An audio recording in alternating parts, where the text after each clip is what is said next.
Okay. Good morning, students. In today's lecture, we are going to discuss about the topic transamination.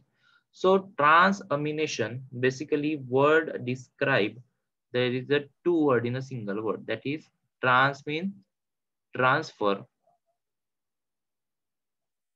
and amination means there is a something amino group. So transfer of amino group is a transamination. So transamination is a process of transfer of amino group. Amino ग्रुपचा आपल्याला transfer करायचा आहे. कुठून transfer करायचं आहे तर एका amino acid पासून दुसऱ्या अमिनो ऍसिड कडे आपल्याला अमिनो ग्रुप ट्रान्सफर करायचा आहे. आता हे अमिनो ग्रुप काय असतं तर त्याच्यासाठी आपल्याला शिकावं लागेल सुरुवातीला अमिनो ऍसिडचं बेसिक स्ट्रक्चर. सो स्क्रीनवरती तुम्हाला दिसतंय अमिनो ऍसिडचं बेसिक स्ट्रक्चर.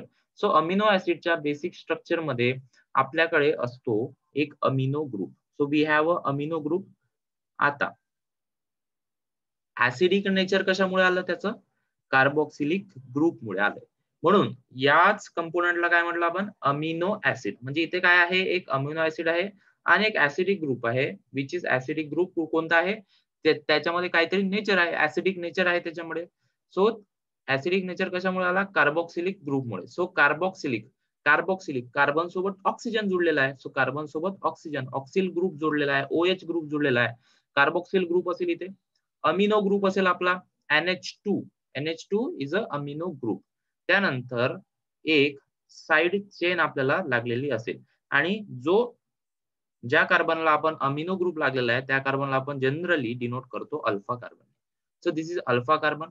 जर अमिनो ऍसिडची चेन खूप लांब असेल कन्सिडर करूया अशा पद्धतीची जर अमिनो ऍसिडची चेन असेल समजा this is our alpha carbon which is attach to amino group आणि कार्बोक्सिल ग्रुप सोबत जर अमिनो ऍसिडची चेन ही खूप लांब असेल आणि हा कार्बन वगळता जर दुसऱ्या कार्बनला अमिनो ग्रुप लागलेला असेल समजा या कार्बनला अमिनो ग्रुप लागलेला आहे जो कार्बन कार्बोक्सिलिक ग्रुप सोबत अटॅच असतो त्याला आपण जनरली अल्फा कार्बन म्हणून डिनोट करत असतो.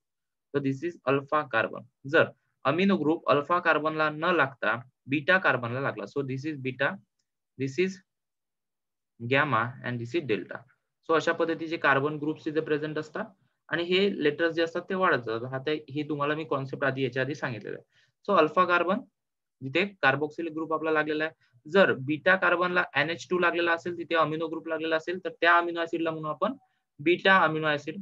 जर गॅमाला लागलेला असेल तर त्याला म्हणून गॅमा. डेल्टाला लागलेला असेल तर डेल्टा. सो नेचर मध्ये जनरली काय होतं जो की अमिनो असा मॅक्सिमम जे असतात अमिनो ऍसिड ते amino group maximum amino group जे असतात ते काय असतात अल्फा कार्बनला लागलेले असतात आणि अल्फा कार्बन वरूनच अमिनो ऍसिडचं ट्रान्सफर होतं अमिनो ग्रुपचं ट्रान्सफर हे होत असतं. लक्षात ठेवायचं सिंपलचं पॉईंट. अल्फा वगळता दुसऱ्या कार्बन पासून सुद्धा अमिनो ग्रुपचं ट्रान्सफर होऊ शकतं. डेल्टा कार्बन पासून सुद्धा अमिनो ग्रुपचं ट्रान्सफर हे होऊ शकतं. लक्षात घ्यायचंय. सो अमिनो ऍसिड कडे काय काय आपला अमिनो ग्रुप आहे. So we have a amino group here, we have a carboxyl group here, and this is a side chain of R. R denotes for कोणी सांगेल का R denotes for this is alkyl groups. Alkyl group. Okay. So this is variable group. R stands for radial group. Various alkyl groups on or various groups are present. तर प्रत्येक amino acid कडे हा एक variable group असतो R ची एक side chain असते आणि याच साइड चेन वरून प्रत्येक अमिनो ऍसिड हा डिफरन्शिएट होत असतो. प्रत्येक अमिनो ऍसिडचं डिफरन्शिएशन हे होत असतं.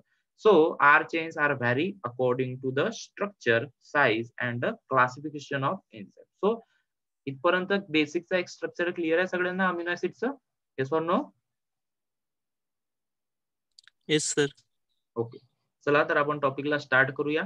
आपल्याला शिकायचं आहे आज transamination. So transamination means transfer of amino group from amino acid to keto acid. आता ज्या पद्धतीने अमिनो ऍसिड कडे अमिनो हा फंक्शनल ग्रुप असतो त्या पद्धतीने कीटो ऍसिड कडे कीटो ऍसिडला ऑक्झो ऍसिड सुद्धा म्हणतात. कीटो ऍसिड कडे ऑक्सिजन हा ग्रुप एक प्रेझेंट असतो. डबल बॉन्ड मध्ये ऑक्सिजन त्यांच्यामध्ये प्रेझेंट असतो. ऑक्झो ऍसिड सुद्धा म्हणतात त्यांना.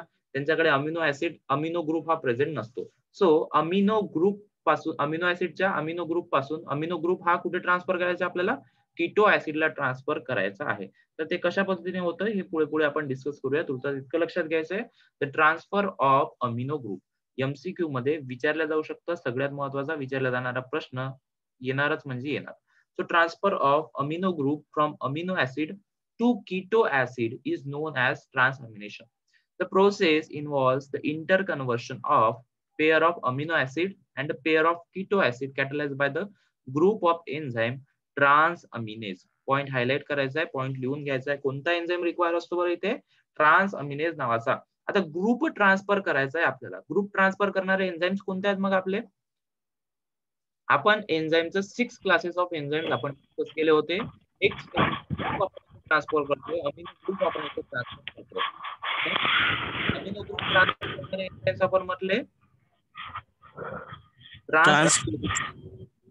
मग कोणत्या क्लास मधले हे enzyme? Transferase. Transferase. Okay, Umesh very good. Sachin mute करा. ओके.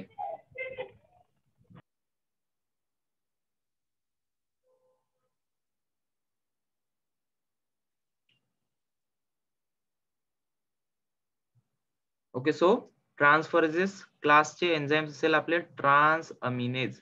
सो लक्षात घ्यायचं आहे ट्रान्सअमिनेज यालाच आपण अमिनो ट्रान्सफरेज सुद्धा म्हणतो. लेटेस्ट मध्ये यांना अमिनो ट्रान्सफरेज.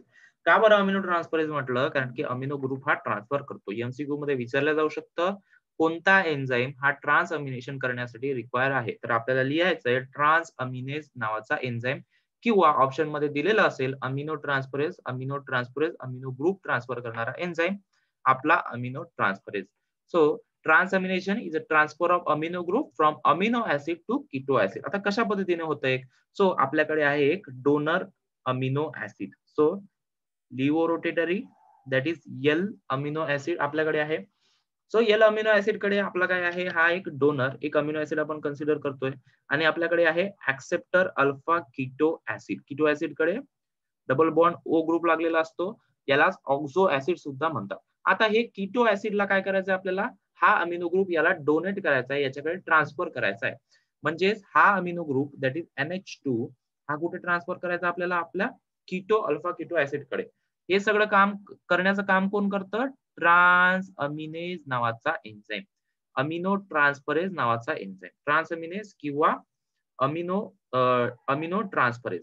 सो अमिनो ट्रान्सफरेजच्या अमिनो ट्रान्सफरेजला pyridoxal phosphate that is PLP, pyridoxal phosphate नावाच्या को एन्झाइमची रिक्वायरमेंट असते. आता एन्झाइम शिकत असताना आपण म्हटलं की एन्झाइम शिकत असताना काही एन्झाइमला को एन्झाइमची गरज असते. म्हणजे त्याच्या सपोर्टिव्ह एक काहीतरी को फॅक्टर लागतो. त्यांना काहीतरी सपोर्ट म्हणून एक एन्झाइमला लागणारा सपोर्टिव्ह फॅक्टर म्हणजे अल्टिमेटली को एन्झाइम त्यांना लागतो. सो पायरिडॉक्सॉल फॉस्फेट नावाचा को एन्झाइम इथे यांना गरजेचा आहे. कोणाला गरजेचा आहे को फॅक्टर? हा ट्रान्सअमिनेज नावाच्या एन्झाइमला. जनरल रिएक्शन आपण बघतोय. सो डोनरनी काय केलं? डोनरनी याचा अमिनो ग्रुप कुठे ट्रान्सफर केला? याच्या ऍक्सेप्टर वरती. म्हणून काय झालं? याचं कन्व्हर्शन झालं प्रोडक्ट लिव्हो रोटेटरी अमिनो ऍसिड मध्ये, प्रोडक्ट L अमिनो ऍसिड. आणि जो डोनर होता आपला, तो डोनर कशामध्ये कन्वर्ट झाला? डोनर कन्वर्ट झाला अल्फा कीटो ऍसिड कडे. दिसतंय तुम्हाला alpha keto acid first. So this is amino acid second. So this is amino acid second and this is converted into amino acid first, converted into the alpha keto acid. अशा पद्धतीने त्यांचं conversion झालं. म्हणजेच काय केलं आपण इथे? दिसतंय तुम्हाला इथे NH2 अटॅच झाला आणि O निघून रिमूव्ह झाला आणि H इथे अटॅच झाला. सो अल्टिमेटली हा प्रोडक्ट इथे तुम्हाला दिसतो. सो अशा पद्धतीने काय केलं आपण? अमिनो ग्रुपचं ट्रान्सफर केलं. पुन्हा डिस्कस करूया. तिथे समजलं नसेल त्या डायग्राम मध्ये, या डायग्राम मध्ये बघा. So we have a one amino acid and one keto acid. आपल्याला काय करायचंय? अमिनो ऍसिड वरून कीटो ऍसिडला आपल्याला काय करायचंय? ग्रुप ट्रान्सफर करायचा. आपल्याला कोणता ग्रुप ट्रान्सफर करायचा आहे? आपल्याला अमिनो ग्रुप ट्रान्सफर करायचा आहे. तर करूया आपण अमिनो ग्रुप ट्रान्सफर. इथून ट्रान्सफर केलाय आपण या पोझिशनला, या कार्बन पोझिशनला. तर आपण अशा पद्धतीने इथे ट्रान्सफर केलं. तो इथे दिसतंय तुम्हाला R2 म्हणजेच आपला काय आहे? दुसरी चेन दिसते इथे कीटो ऍसिडची, म्हणजे हा कीटो ऍसिड कशामध्ये कन्वर्ट झाला, keto acid is converted into the amino acid and this amino acid is converted into the keto acid. मग या अमिनो ऍसिडचं कशामध्ये कन्वर्ट झालं, कीटो ऍसिड मध्ये याचं कन्वर्ट झालं. आणि हे सगळं कोणी केलं, एन्झाईम ट्रान्सअमिनेज नावाच्या एन्झाईमने केलं आणि याला पायरिडॉक्सोल फॉस्फेट नावाच्या को एन्झाईमची रिक्वायरमेंट होती.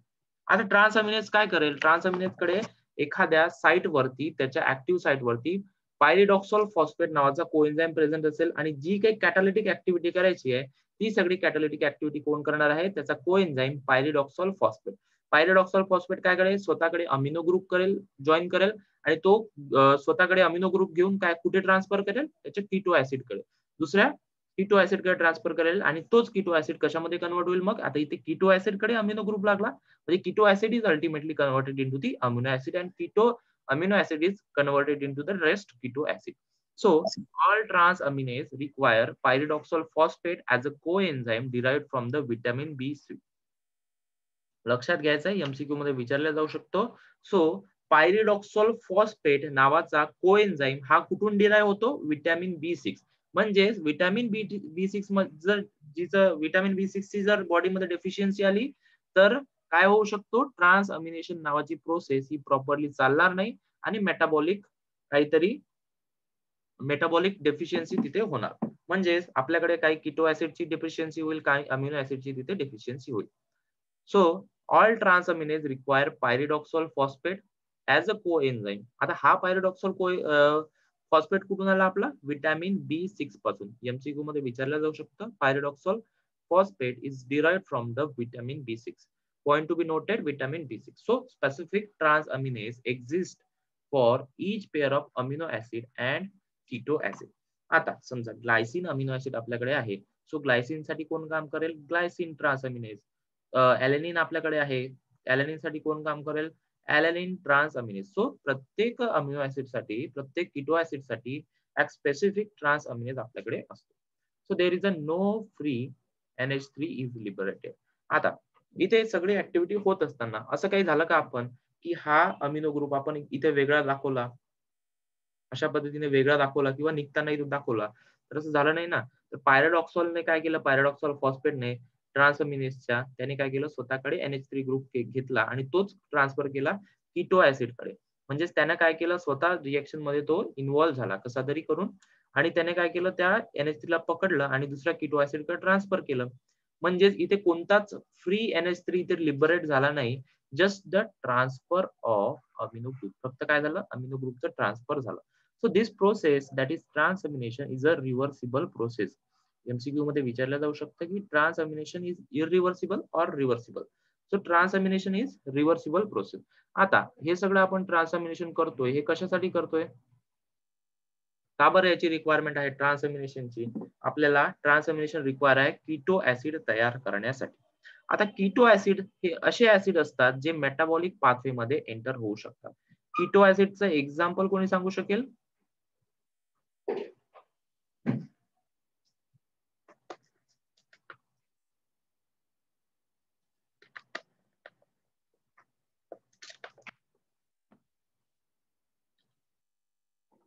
कीटो ऍसिडचं example pyruvic acid, oxalo acetic acid, जो की एंटर होतो आपल्या सायक्लिक ऍसिड सायकल मध्ये, सायट्रिक ऍसिड सायकल मध्ये, क्रेब सायकल मध्ये आपला एंटर होतो. कळतंय सगळ्यांना इथपर्यंत, इथपर्यंत क्लिअर आहे सगळ्यांना. कीटो ऍसिड पासून आपल्याला काय तयार करायचे, अल्टिमेटली अमिनो ऍसिड. मग आपण काहीतरी कीटो ऍसिडचं मॉडिफिकेशन केलं, त्याच्यामध्ये अमिनो ग्रुप आपण ऍड केला. हा अमिनो ग्रुप कुठून घेतला आपण, हा अमिनो ग्रुप कुठून घेतला आपण, आपल्या अमिनो ऍसिड पासून, जे ऑलरेडी बॉडीमध्ये तयार होते. सो हा अमिनो ऍसिड कुठं ट्रान्सफर केला आपण, आपल्या कीटो ऍसिड कडे. सो कीटो ऍसिड कसा आहे, दिसायला जवळपास अमिनो ऍसिड सारखाच आहे, पण तिथं अमिनो ग्रुप नसतात, तिथं एक ऑक्सी ग्रुप असतो, एक ऑक्सिजन ग्रुप तिथे प्रेझेंट असतो. इथपर्यंत तर क्लिअर आहे सगळ्यांना. सो अमिनो ग्रुप पासून आपल्याला काय करायचंय, अमिनो ऍसिड पासून अमिनो ग्रुप NH2 हा ग्रुप कुठे ट्रान्सफर करायचा आहे, कीटो ग्रुप. बस इतकंच आहे ट्रान्सअमिनेशन. तो सिंपलच आपण बघितलं. Transamination is a transfer of amino group that is NH2 group from amino acid to keto acid. Enzyme कोणता लागला इथे, आता ही रिएक्शन, ही काय एक प्रकारची रिएक्शन आहे, याला सुद्धा काय लागेल, आपण म्हटलं की रिएक्शन कॅरी आउट करण्यासाठी आपल्याला एन्झाईम लागेल. मग इथे एन्झाईम कोणता लागला आपला? एन्झाईम लागला आपला ट्रान्स अमिनेज, याला म्हणतो आपण अमिनो ट्रान्सफरेज. सो कशा पद्धतीने ट्रान्सफर केलं मग आपण? आपल्याकडे एक डोनर अमिनो ऍसिड होता आणि एक ऍक्सेप्टर अल्फा कीटो ऍसिड होता. फक्त इतकं लक्षात घ्यायचंय, आपल्याकडे काय होता? एक डोनर अमिनो ऍसिड, म्हणजे हा काय करेल? NH2 ग्रुप याचा डोनेट करेल. कोणाला डोनेट करेल? कीटो ऍसिडला. कीटो ऍसिडला तो काय करेल? डोनेट करेल. म्हणजेच हा कुठे ट्रान्सफर करायचा आहे ग्रुप आपला? अमिनो ग्रुप ट्रान्सफर करायचा आहे आपल्या कीटो ऍसिडच्या ग्रुप वरती. यालाच म्हणायचं ट्रान्स अमिनेशन. आता ही रिएक्शन कोणी कॅरी आउट केली? ट्रान्स अमिनेज नावाच्या एन्झाईमनी. वर्ड मधूनच, शब्दातूनच लक्षात येतं. त्यालाच आपण म्हणतो अमिनो ट्रान्सफरेज. काय केले? आणि हा ग्रुप काय केला? NH2 ग्रुप ट्रान्सफर कुठे केला? अल्फा कीटोला. मग हाच इथे दिसेल तुम्हाला कन्वर्ट कशामध्ये झाला? हा बघा तुम्ही इथे, याचं कन्वर्शन कशामध्ये झालं? Amino acid converted into keto acid. का बरं कीटो ऍसिड मध्ये कन्वर्ट झालं? कारण की इथून अमिनो ग्रुप निघून गेला आणि ऑक्सी ग्रुप तिथे डबल बॉन्ड ओ तिथे अटॅच झाला. आणि जो ऍक्सेप्टर अल्फा कीटो ऍसिड होता, त्याने अमिनो ग्रुप ऍक्सेप्ट केला. कुठून? डोनर पासून. तर तो कशामध्ये कन्वर्ट झाला? अमिनो ऍसिड मध्ये. म्हणजे त्याच्याकडे अमिनो ग्रुप आला ना, तो अल्टिमेटली कशामध्ये कन्वर्ट झाला? अमिनो ऍसिड कडे. सो इतकी सगळी आपण जनरल रिएक्शन बघितली आणि आपण म्हटलं की या एन्झाईमला एक कोफॅक्टर लागतो, दॅट इज पायरिडॉक्सॉल फॉस्फेट. आणि हा कुठून डिराईव्ह होतो? आपला व्हिटॅमिन B6 पासून. यामध्ये कोणत्याच प्रकारचा NH3 फ्री फॉर्म मध्ये लिबरेट होत नाही आणि ही रिएक्शन पूर्णतः रिव्हर्सिबल असते. या रिएक्शनला आपण रिव्हर्ट करू शकतो. म्हणजे ज्या पद्धतीने कीटो ऍसिडचा अमिनो ऍसिड बनवला, त्या पद्धतीने अमिनो ऍसिडचा कीटो ऍसिड बनवला, त्याच पद्धतीने कीटो ऍसिडचा अमिनो ऍसिड सुद्धा आपण पुन्हा बनवू शकतो. इथपर्यंत क्लिअर आहे सगळ्यांना?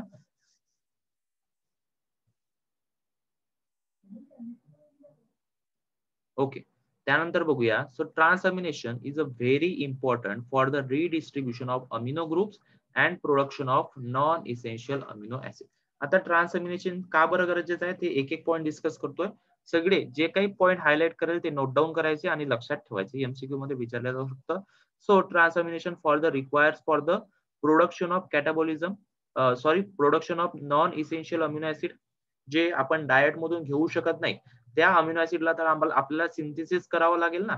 ते सिंथेसिस कशामुळे होतं? ट्रान्सअमिनेशन नावाच्या प्रोसेसमुळे. त्यामध्ये कॅटाबॉलिझम इन्व्हॉल्व असतं, अनाबॉलिझम हे इन्व्हॉल्व असतं. म्हणजे सिंथेसिस सुद्धा करू शकतो आपण आणि अमिनो ऍसिडचं डिग्रेडेशन, म्हणजे कीटो ऍसिड मध्ये त्याचं आपण अल्टिमेटली कन्व्हर्शन केलं. So transamination divert the excess amino acid toward the energy generation. आता या अमिनो ऍसिड पासून आपण काय केलं? कीटो ऍसिड तयार केला. अशाच पद्धतीचे कीटो ऍसिड जे काही एनर्जी जनरेशनच्या पाथवे मध्ये एंटर करू शकतात. त्याचं एक्झाम्पल बघितलं आपण, एक पायरुविक ऍसिड, एक कीटो ऍसिड आपल्याकडे होता. त्यानंतर ऑक्झॅलो ऍसिडिक ऍसिड, एक दुसरं एक्झाम्पल कीटो ऍसिड. अशा पद्धतीचे व्हेरियस कीटो ऍसिड्स आपल्याकडे प्रेझेंट आहे की जे एनर्जी जनरेट आपली करू शकतात. सो म्हणजे जे काही एक्सेस अमिनो ऍसिड आपल्याकडे आहे त्याच्यापासून आपण एनर्जी सुद्धा डिराईव्ह करू शकतो. So the amino acid undergo transamination to finally concentrate nitrogen in the glutamate. आता या अमिनो ऍसिड पासून काय करतोय आपण? नायट्रोजन अमिनो ग्रुप, त्याच्याकडे काय आहे? नायट्रोजन प्रेझेंट आहे. आता असं होत असताना सगळे जर समजा एक्सेस अमिनो ऍसिड झाले, एक्सेस अमिनो ऍसिडचं काय केलं आपण? ट्रान्सअमिनेशन केलं. कीटो व्हेरियस सोर्सेस कडे आपण काय केलं? अमिनो ऍसिड ट्रान्सफर केले. म्हणजे व्हेरियस अमिनो ऍसिड आपण बनवले. तर जास्त प्रमाणात जर अमिनो ऍसिड तयार झाले तर सगळे नायट्रोजन ग्रुप हे ग्लुटामेट कडे कॉन्सन्ट्रेट होतात आणि ग्लुटामेट हा युरिया सायकल मध्ये एंटर होतो. So the glutamate is the only amino acid that undergo oxidative deamination. म्हणजे हा ग्लुटामेट काय करू शकतो? त्याच्याकडे अमिनो ऍसिड घेऊ शकतो आणि तो जो घेतलेला अमिनो ऍसिड आहे तो लिबरेट करू शकतो, डिअमिनेट करू शकतो. डिअमिनेट म्हणजे removal of amino acid. So to a significant extent to liberate free NH3 to form urea synthesis. आणि हाच युरिया कुठून जातो? हाच युरिया काय होतो? आपला युरिन थ्रू रिलीज होतो. So all amino acid except lysine, threonine, proline and hydroxychlorine participate in the transamination. So lysine, threonine, proline, हायड्रॉक्सीप्रोरिन हे 4 अमिनो ऍसिड जे आहेत ते ट्रान्सअमिनेशन मध्ये पार्टिसिपेट करत नाही आणि बाकीचे जे काही 16 अमिनो ऍसिड आपले राहिलेले आहेत ते सगळे ट्रान्सअमिनेशन करू शकतात. त्यांच्या स्ट्रक्चर मध्ये काहीतरी चेंजेस असतील किंवा काही दुसऱ्या कारणांमुळे हे काय करतात, हे ट्रान्सअमिनेशन करू शकत नाही. यांचा अमिनो ग्रुप हे इझिली रिलीज करत नाहीत. त्याच्यामुळे फक्त 16 अमिनो ऍसिड जे आहेत ते आपले ट्रान्सअमिनेशन करू शकतात. So serum transaminase are important for diagnostic and pro-diagnostic purposes. आता ट्रान्सअमिनेज हा जो एन्झाइम आहे हा खूप इम्पॉर्टंट आहे. याच्यामुळे काय होतं, एक्सेस अमोनियाचं लिबरेशन होतं, एक्सेस नायट्रोजन वेस्टचं लिबरेशन याच्यामुळे होतं. जास्तीचे झालेले अमिनो ऍसिड आपण अमिनो ग्रुप आपण ट्रान्सफर करू शकतो आपल्या कीटो ऍसिड कडे आणि कीटो ऍसिड कडून आपण एनर्जी आपली डिराईव्ह करू शकतो. सो या एन्झाइम मध्ये जर काही या एन्झाइमच्या कॉन्सन्ट्रेशन मध्ये किंवा काही जेनेटिक रिझन्स मुळे ट्रान्सअमिनेज नावाचा एन्झाइम आपला तयार झाला नाही, तर त्याच्यामुळे काही मेटाबॉलिक डिसऑर्डर्स आपल्या बॉडीमध्ये होऊ शकतात आणि ते डायग्नोज करण्यासाठी आपण सिरम ट्रान्सअमिनेजचं कॉन्सन्ट्रेशन हे स्टडी करत असतो. सो इथपर्यंत क्लिअर आहे सगळ्यांना?